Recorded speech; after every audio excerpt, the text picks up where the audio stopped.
If Boston College fires Earl Grant now, it shows a clear message to the fan base that they are serious about turning this basketball program around.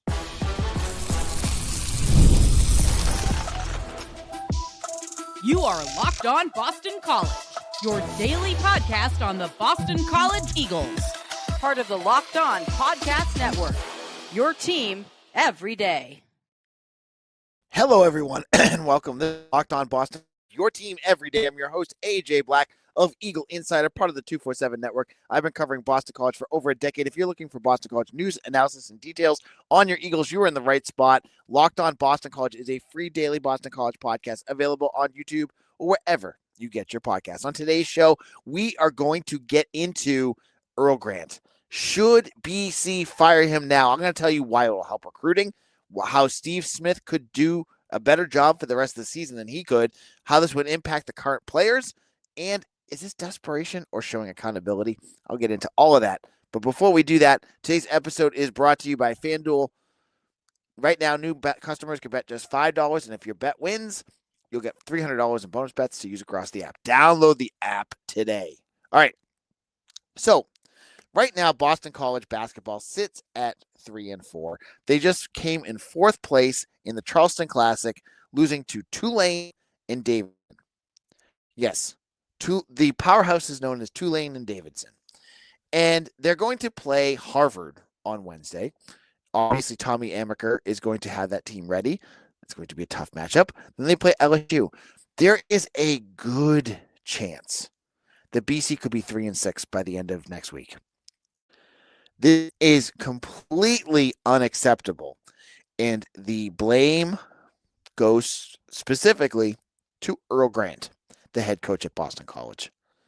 On yesterday's show, I said this is the time to fire Earl Grant. We're watching in college football right now, teams like Arkansas, Virginia Tech, UCLA, they have fired their coaches in the middle of seasons. We have precedents at Boston College. During the COVID year, Jim Christian was fired in mid-February. Remember, Scott Spinelli finished that season off. They need to do the same thing here. This season is already bust. I do not believe anything about how this could turn around. This team could figure things out. He's saying that. Earl Grant's saying that. This, you got to ride the waves, whatever. No. This is a pattern that has happened year after year after year, and it's not getting any better. And right now, you just lost to Central Connecticut, Davidson, and Tulane. Who's to say this is going to get better? I don't think that's the case.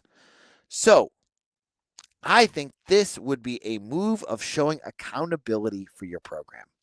Blake James, I don't know if he was allowed to try to fire Earl Grant last year, if, Father Leahy got in his way, or if he wanted to give him one more year. But whatever the case may be, Earl Grant's here another year.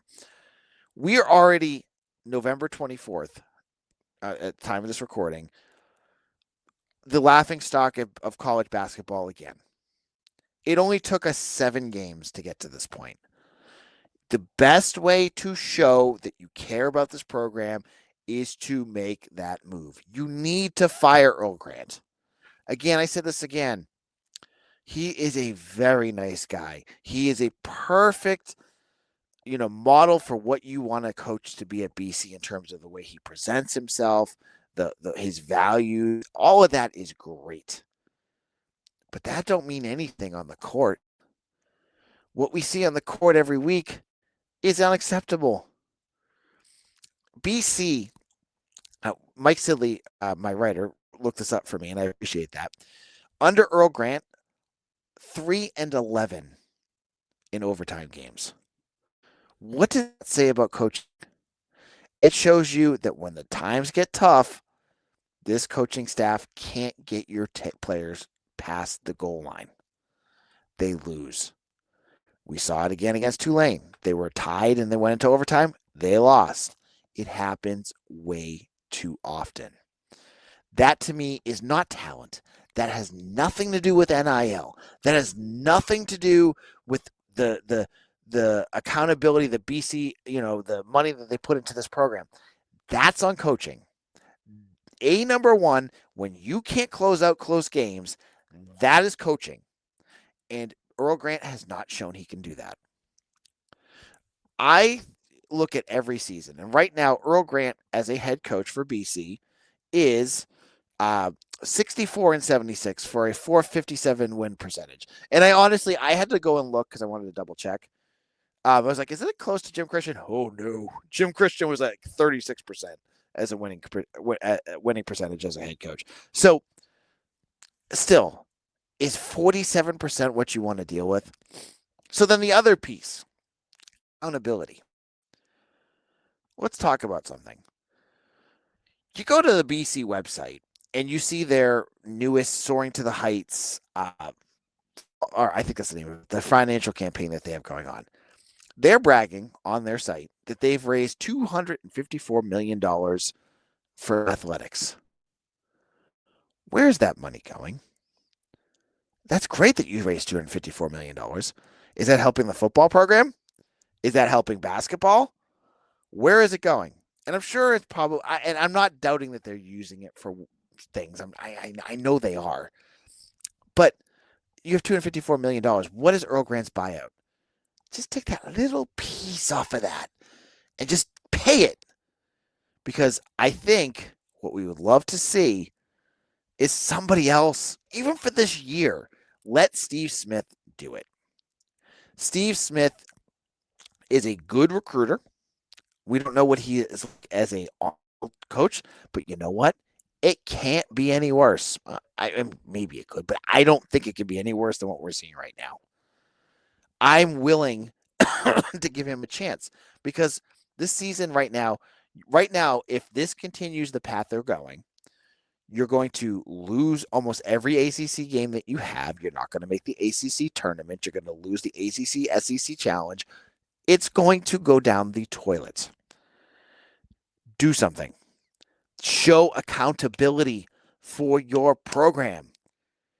No other school in a power conference would allow this to happen year after year after year after year. If you are serious about staying at this level, you need to make these hard decisions. You don't have, I look at this roster and you have talent there. It's just got to be coached right. You got a good scorer in Donald. Fred Payne can score. Chase Forte can score. Maybe they're not a tournament team, but they certainly aren't a team that should be getting waxed by, Davidson and losing in overtime to Tulane and losing to Central Connecticut. This has got to be better. You got to make this move.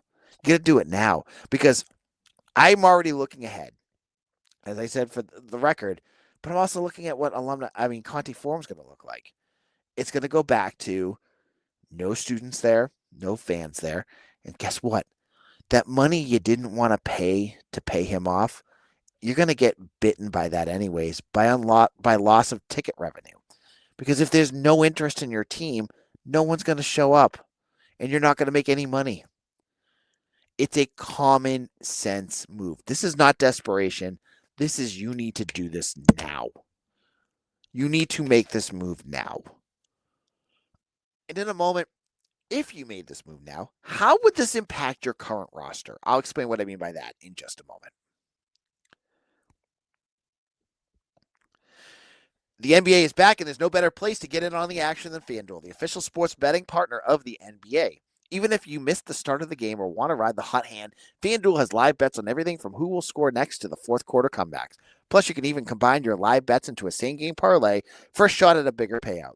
It keeps getting every game exciting, especially when your team's making that late push. You watch that Magic Celtics game. I don't know if you got on the odds on that, but that was very, very close. You had Jaylen Brown. You could have picked his points. You probably would have popped on that. Pat into a nice little parlay. And then on FanDuel, I love the profit boost. For Thursday Night Football, I love using that. For college football, you can get those and add that little twist. It makes winning even a little bit more sweeter. So right now, FanDuel is giving new customers $300 in bonus bets when your first $5 bet wins. So head to FanDuel.com to sign up and play your game with FanDuel, the official sports betting partner of the NBA.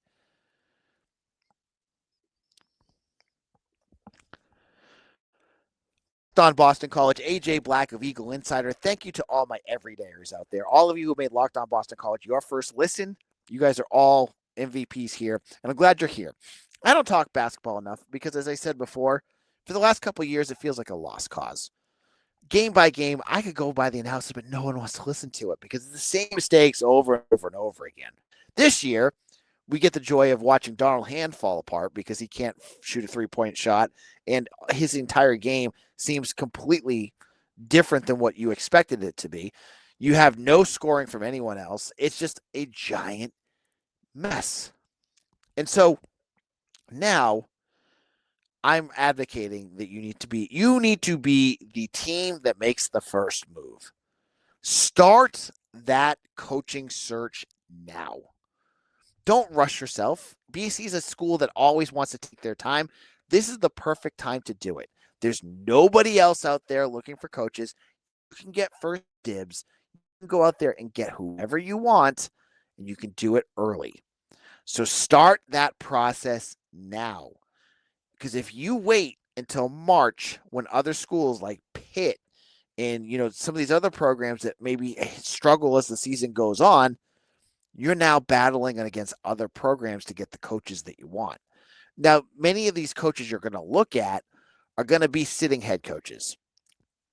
That's going to be trickier at midseason, but you can evaluate. You can take your time. Hopefully, Father Jack will be the head of that coach search. You can have him go out there and you can do that. But this needs to happen. And because it's not just, as I said before, Conti Morgue is going to be totally in effect this season if they don't change soon, because the fans are already checked out. The sickos, all the fans that are really into this program, they're already going, what the heck are we watching? And they're already tuning out. At least with football, you had 7 wins last year. So you were like, this is really big, but maybe they'll get back to where they were last year. Football, this is the same thing that happens every single season. And it's starting early so that you can immediately check out and do other things this holiday season and this winter. This is why I think if you put in a Steve Smith or Jim Molinari to just head coach, you could fix some of these problems. Here's some of the things I would think they would be able to do. Better play calls, especially late in the game. When you have, different sets that what you have going on out there, whether it's, trapping, full court press, coming out of a timeout, all these things are pieces that Earl Grant has really struggled with. What was it? The Central Connecticut, it was the FAU game where they had the ball and they were winning. And then they start, FAU starts trapping them and they're throwing into Bodden Kapke, a 7-foot center. He's trapped on the sideline. They're not calling timeouts. This is stuff, if you clean it up with good coaching, you win that basketball game. You go back to what happened against Davidson, where you go ice cold. You figure it out. You start Bodden Kapke. There's no reason. If your team is struggling to score, I love Aiden Shaw's athleticism and his defense, but why is he starting? That's a pretty common sense answer. Your team is pretty good on defense, but you're not scoring points. Get Kapke out there. He can score points. I don't know what we're doing. I don't get it. So that could fix all that. And I think, honestly, and I don't know if this would fix that, but as I mentioned earlier, Donald Hand he's just not there this year. He's scoring points, but he's putting up a ton of shots that look bad. He cannot shoot a 3-pointer to save his life. And when he scores, it's not part of the system per se. It's more him playing hero ball. It's like Eli. It reminds me a lot of Eli Carter. And I know a lot of folks out there are not Eli Carter fans. Getting him back into that system to play within himself, to have the other guys around him complement him better, will make your whole team better. And I think a good head coach can sell that message. I don't expect right now, if Earl Grant's coaching against Harvard, I don't expect that to change. Against LSU, I don't expect that to change. That will be a big deal. And then who are you playing? Who's going to go out there and play? As I said, Kapke should be playing more. I'm not sure, Luka Taves has had his moments here or there, but maybe he's a guy that you want to play more because he can ball handle. Or do you want to keep with Chase Forte, who I think should be the starting point guard and should be getting the majority of minutes? That's all decisions and things a new set of eyes could do. Now, I know having an assistant that has been part of that staff probably won't change a ton, but right now with BC, you're looking for a spark that will help ignite your players because right now they look dead. So then the question comes up as well, how would this impact recruiting? So if you were to let go of Earl Grant, you could lose Trey Beamer. Trey Beamer is a 4-star guard that they brought in. He's already signed, but I believe there's transfer portal rules that if he loses his head coach, that he can just enter the portal again. I think we saw that. We've seen that before with other players. It could happen here. But I have to say, one positive with Earl Grant is that he's been a pretty good recruiter. He's brought in some nice players, His classes are always filled with guys that have good offers. They're not lacking in terms of who they bring in. My bigger issue with Earl is the development of these guys. So many of these players come in, specifically at the guard position, and they don't go anywhere. They don't seem to take that next step. Like Chaz Kelly. Chaz Kelly was a great guy. He seemed like a really down to earth, perfect again ambassador, but he just didn't seem to go anywhere. You get guys like Prince Aligbe, a forward who just didn't go anywhere. Now that your bigs, you've been able to bring up to that next level, but everyone else, no. So in terms of recruiting, yeah, you may take a ding because Steve Smith is, again, as I said, a really good recruiter, and credit to Grant for bringing him on. But what's the one thing, a lot of you guys think of this, that sells a program? Winning. For the last 15 years, BC under Jim Christian, Steve Donahue, and Earl Grant have been recruiting with an arm tied behind their back because they don't win. They don't win basketball games. So you bring in a new coach, and maybe on paper he's not the best recruiter, but he wins basketball games. Hey, his job's going to get a whole lot easier. So make that move. Let them do that, because if you can win basketball games, you're going to start getting better recruits here. They're going to want to come here, but you got to win. So many Massachusetts recruits specifically, you've got Luka Taves and Nick Petrodia, who hasn't played yet. Many of these kids watch what we watch, and they're going, that's nice. BC seems nice. I'm going to go there. And that happens a lot. We just saw that recruit where did he end up? Iowa, I think it was, or no, he ended up at Marquette. And I'm already blanking on his name, but he had BC and Marquette down to his final two, and he ended up at Marquette play for Shaka Smart because Shaka Smart wins. Not a hard thing there. Local kids see Conti Morgue, they don't see anyone there, and they want to go play somewhere else. So you win, you start packing that audience up. Those players are going to go, whoa, there's something going on at Conte Forum. Maybe I want to go play there. But you got to get it going, and they're not doing that right now.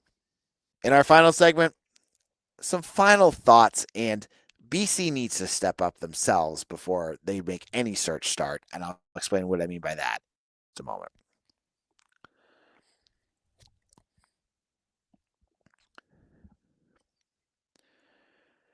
Locked On Boston College, AJ Black. If you're looking for a second listen after this episode, check out Locked On ACC, starring Kenton Gibbs and Alex Dono. They talk all things ACC. You want to check that out on YouTube or wherever you get your podcasts. Now,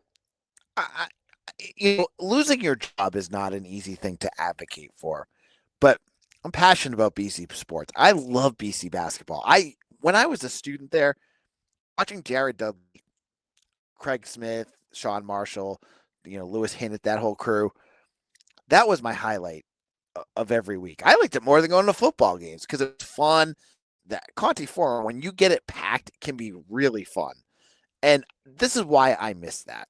To see what I see week in, week out at Conte Forum under the last 3 head coaches has been so disheartening. It's such a departure from what this program should be.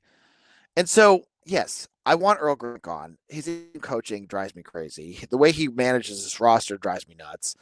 And I think having any sort of new blood for at least the last half of the season before you actually can make a new coaching search is a good thing.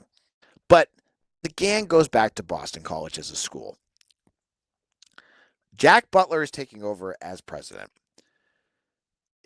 From what I heard, he's starting in January to start his, shadowing of Father Leahy. So my hope is that soon he's going to be holding the purse strings, that he's going to be running the board, and that all decisions are going to go through him. Because, if that's not, then wait till March. Honestly, I don't want Father Leahy making another coaching decision. I don't want him limiting the amount of money that can be spent. I want Father Jack to have his full vision executed with this. And so when we go into should this move be made, if BC can go out there and spend the way that they should, then go ahead, go do it. If it takes a little bit of time, wait. That's my thought there. But I still think by the end of the season, a coaching change needs to be made. And, maybe if it's just Steve Smith until the end of the season, that's going to be fine. But BC needs to put in the commitment here. Someone asked me on another podcast yesterday, who do I want as a head coach? And I don't have an answer because I don't know yet who BC. I liked the way that Central Connecticut looked, but do I want another low mid-level coach here that has never really recruited? Do I want Joey Gallo at Merrimack? Maybe.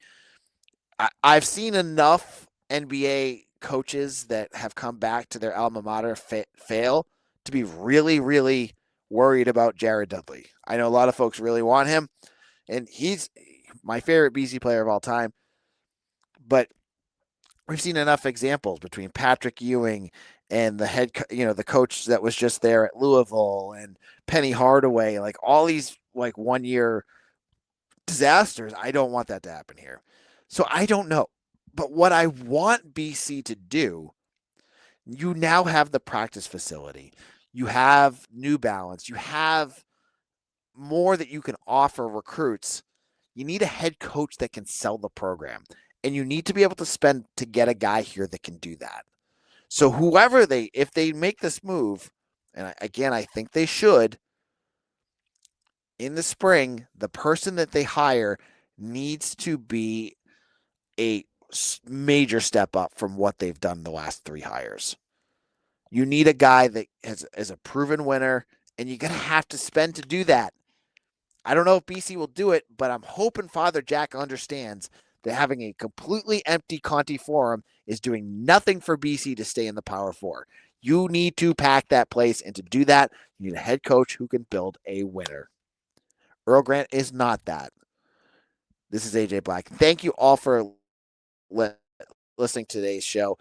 I had to talk about this, and I apologize. I didn't get into football enough. We'll get into that on tomorrow's show.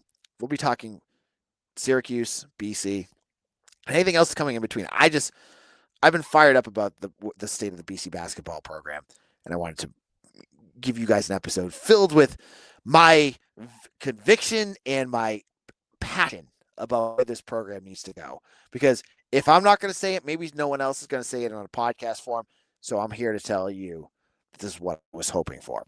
Thank you. Follow me on Twitter at AJBlack247. Check me out on Facebook, Instagram, Threads, Blue Sky, and TikTok. Check out my written work at Eagle Insider, and I hope to see you all again tomorrow for another episode of Locked On Boston College, your team every day.